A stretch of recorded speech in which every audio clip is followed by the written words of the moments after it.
The first speech the Prophet Muhammad gave in Medina is called Dustur al-Medina or Sahifat al-Medina, reaffirming the right of citizenship, and stated that one of the first pillars of the state is unifying society and maintaining civil peace through improving relations between different sectors of Medina, especially the Muhajirin, the Ansar, the Jews, and others. Allah Almighty says, O mankind, I have created you from a male and a female, and I made you into nations and tribes, that you may know one another. Verily, the most honorable of you in the sight of Allah is the most pious of you. Verily, Allah is all-knower, well acquainted. In the name of Allah, the All-Merciful and Amazing Giver, peace be with you. It's my pleasure to talk with you about the rights of neighbor in Islam. Here you are. Abu Jahl al-Adawi, one of the companions of the Prophet Muhammad, sold his house for 100,000 dirhams and then asked the buyers, how much would you pay for living next to Sa'id ibn al-As? They replied, should we pay for living next to the house of someone? Abu Jahl replied, give me back my house and I take your money. By Allah, I will not abandon living next to a man. When he meets me, he welcomes me. If I am away, he asks about me. If I need help, he fulfills my need. And if I am in trouble, he takes care of me. And this was reported to Sa'id, so he sent him 100,000 dirhams. A word to my dear neighbor.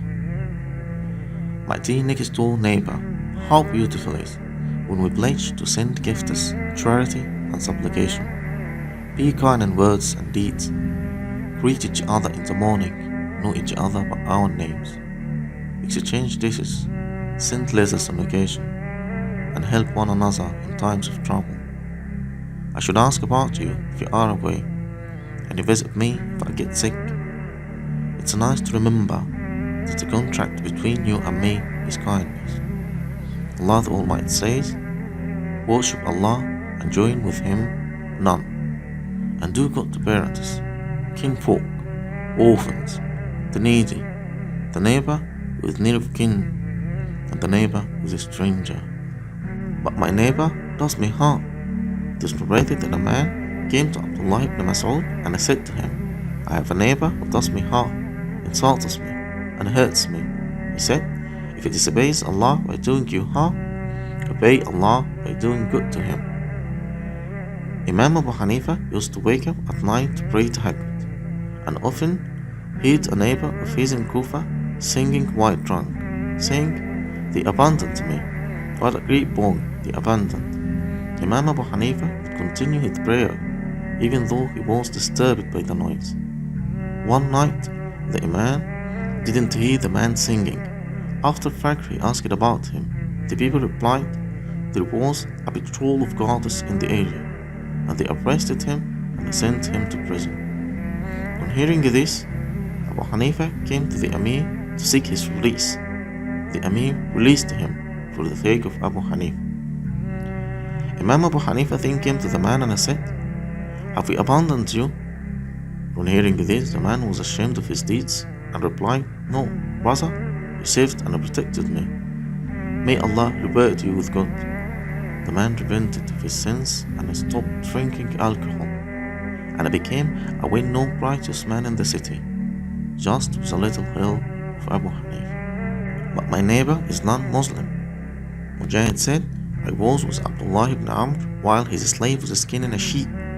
He said, boy, when you finish, start with the Jewish neighbor. A man there exclaimed, Jewish? May Allah correct you. He replied, I hear the Messenger of Allah recommended that we treat our neighbors well, until we thought that he would order us to make them our heirs.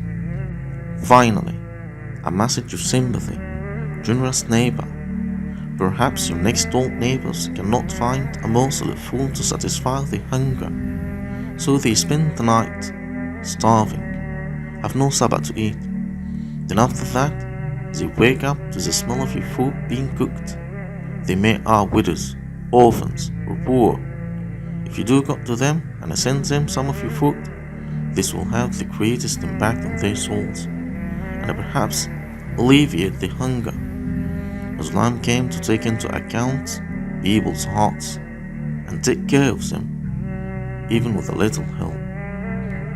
Abu Dhar said, "My friend, Messenger of Allah, advised me saying, whenever you prepare broth, put plenty of water in it and give some to your neighbor with courtesy." My brother, it's nice to do good to your neighbors and to have a positive impact on their lives. It's your duty as a Muslim to love people and do good to them, since doing good to the neighbor is one of the signs of faith.